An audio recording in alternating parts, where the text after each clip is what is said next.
Syekh Haji Ali Imran Hasan lahir pada tanggal 30 Juni 1926 di Tanjung Aur, Kecamatan Enam Lingkung, Kabupaten Padang Pariaman, Sumatera Barat. Ayahnya bernama Syekh Hasan Tuanku Bagindo adalah seorang ulama di Kanagarian Pakandangan, dan ibunya bernama Marin. Ia mempunyai saudara sebanyak 4 orang, yaitu Muslim Al-Murashid, Idris, Sumani, dan Masraul Maisarah. Nampaknya darah yang mengalir ke tubuh Syekh Haji Ali Imran Hasan dan saudaranya adalah darah ulama, sebab orang tuanya sendiri, Hasan Tuanku Bagindo, adalah seorang ulama dan guru tarikat di Kanagarian Pakandangan yang sangat dihormati masyarakat pada saat itu. Darah ulama serta pendidikan yang ditanamkan oleh ayahnya kepada putranya pada akhirnya dapat membentuk Ali Imran Hasan dapat menjadi seorang ulama yang cukup terpandang di Kanagarian Pakandangan pada khususnya. Selain mengajar di pondok pesantren yang beliau dirikan sendiri, beliau aktif berdakwah di luar waktu beliau masih sehat dan mampu beraktivitas sehari-hari.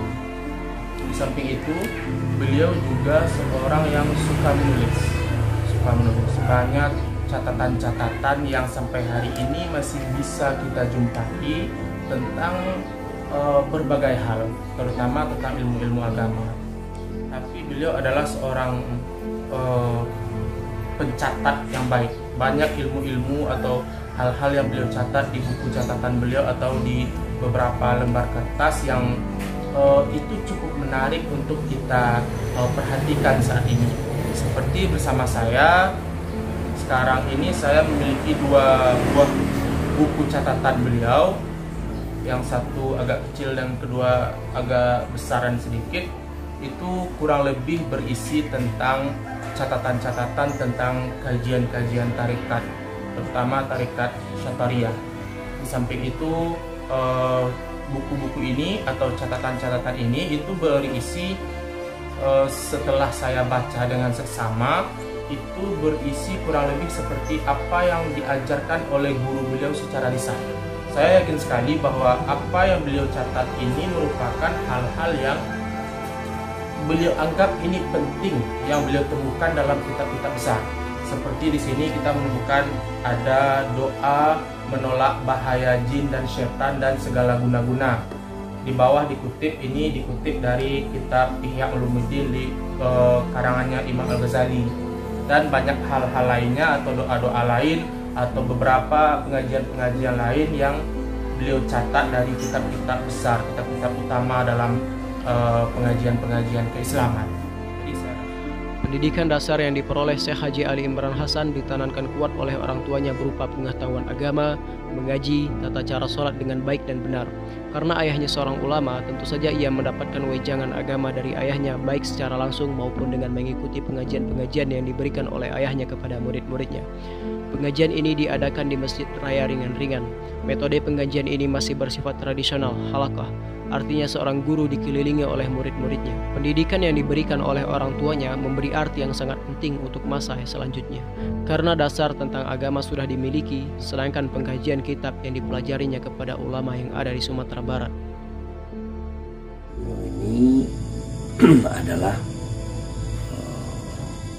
termasuk salah satu orang-orang yang dimuliakan Allah Subhanahu wa taala dari kecil beliau sampai akhir hayat beliau. Akhirnya diserahkan kepada teman daripada ayah beliau yang waktu itu dia mengajar di daerah Panjang. Tidak berapa lama beliau ini akhirnya pindah ke Mungo.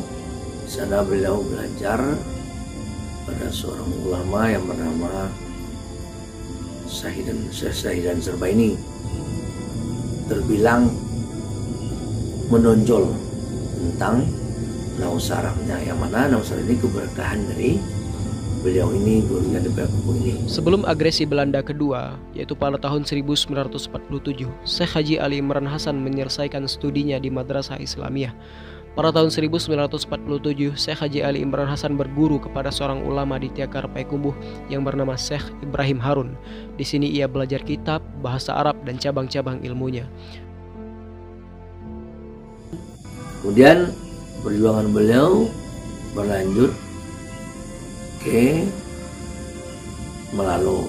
Di Melalo ini lebih giat lagi, dan yang kita dengar dari almarhum alhamdulillah, sempat beliau saking banyaknya jadwal ngulang ngaji sama murid-murid beliau, itu sampai beliau hanya tidurnya setengah jam.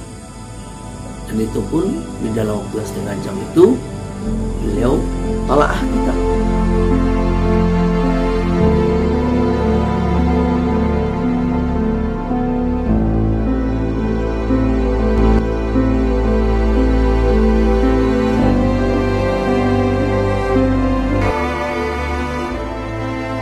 Tahun 1960, Syekh Haji Ali Imran Hasan pulang ke kampung halamannya karena Syekh Zakaria Labaisati pergi ke Aceh.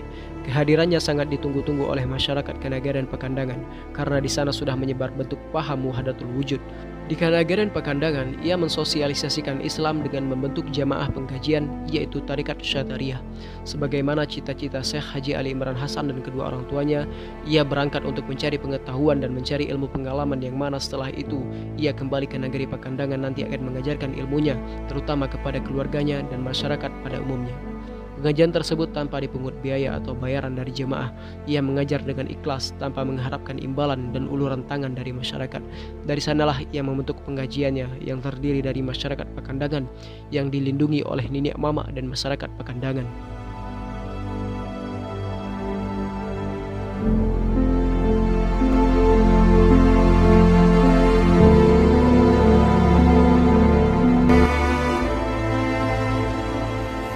Ada beberapa hal yang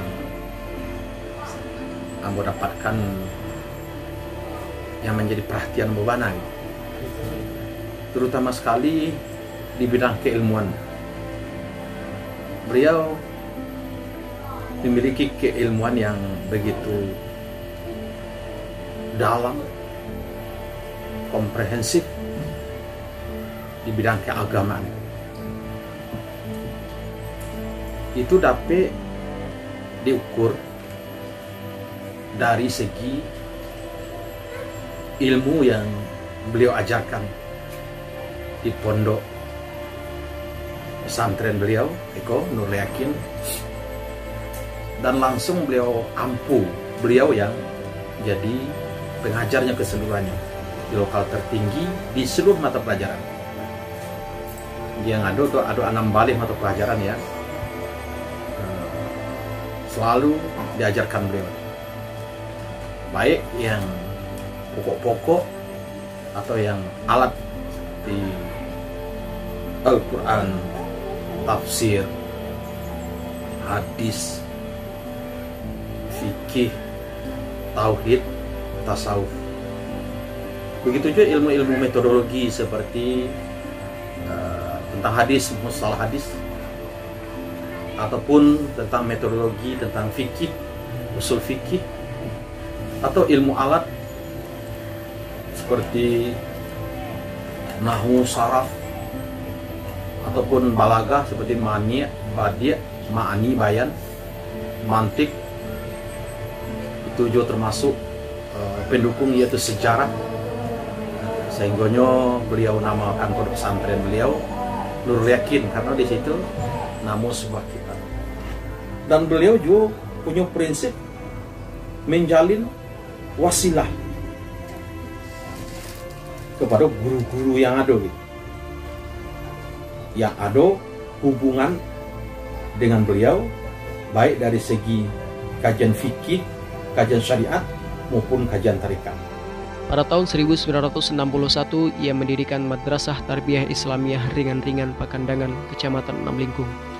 Pada tahun 1963, berdatanganlah orang-orang yang ingin masuk ke Tarbiyah Islamiyah itu, yang berasal dari berbagai macam daerah, antara lain Malalo sebanyak 60 orang, Anduring Kayu Tanam sebanyak 40 orang, dan Kasang sebanyak 40 orang, sehingga jumlah santrinya mencapai 130 orang. Kemudian pada tahun 1966, Madrasah Tarbiyah Islamiyah ini diganti menjadi Pondok Pesantren Nurul Yakin Ringan-Ringan, Pakandangan, Kecamatan Namlingkung. Dalam perkembangannya, pesantren ini mempunyai beberapa cabang yang bahkan sampai saat ini masih terus berkembang.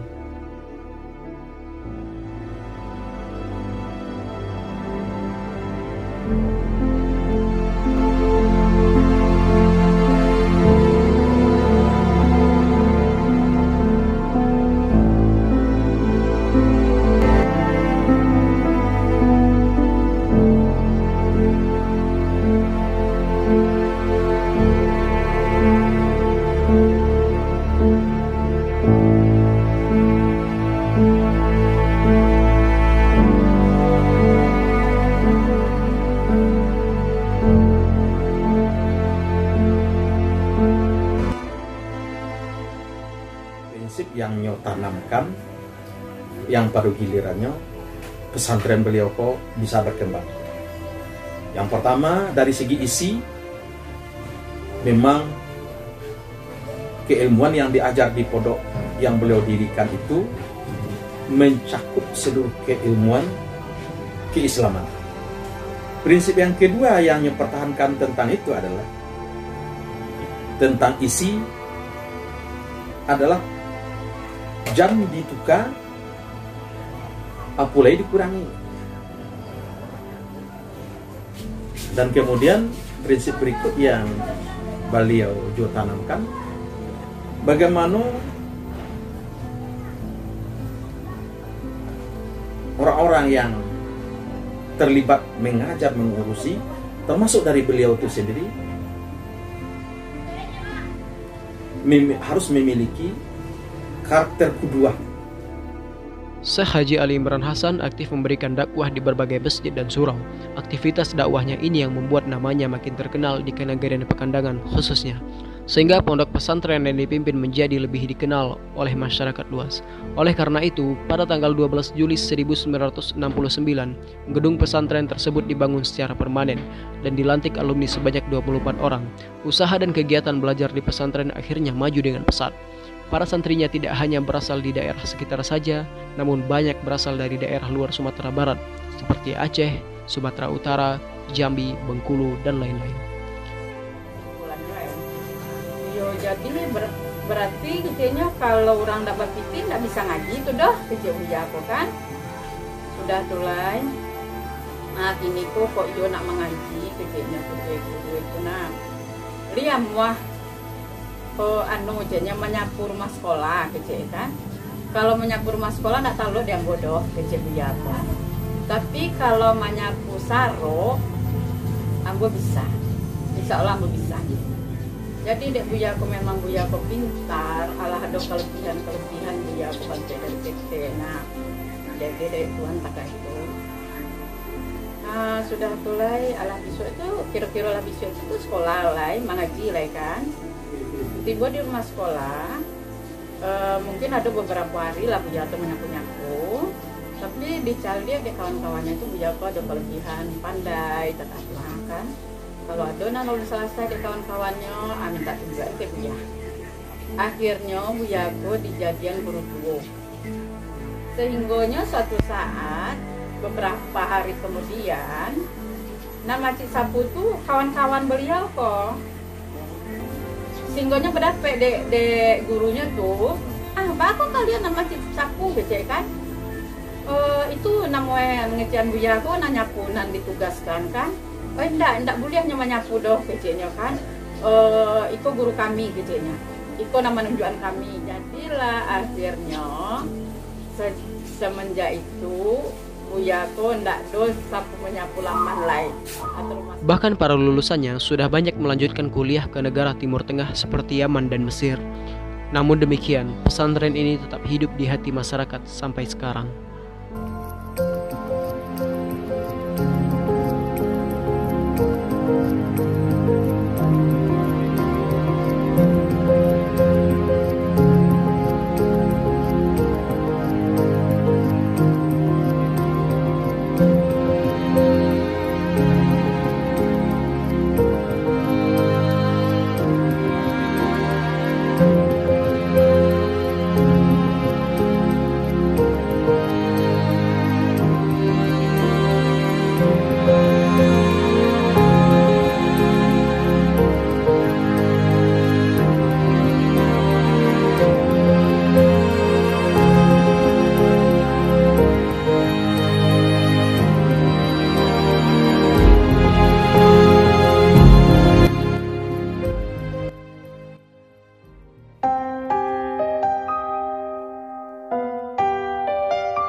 Harimau mati meninggalkan belang, gajah mati meninggalkan gading, sedangkan manusia mati meninggalkan nama.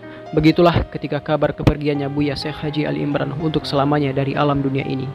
Banyak orang yang merasa kehilangan, selain keluarga, juga guru, staf, santri, dan alumni Pondok Pesantren Nurul Yakin, jamaah pengajian Buya Ali Imran, rekan, sahabat, maupun pejabat yang pernah bersentuhan dengan Buya Ali Imran merasa kehilangan. Kini semuanya hanya bisa mengenang nama dan jasa Buya Ali Imran. Jasad Buya Ali Imran dikuburkan di tengah-tengah asrama santri putra. Lokasi ini mengisyaratkan bahwa Buya Ali Imran benar-benar ingin selalu bersama santrinya mengajarkan ilmu agama.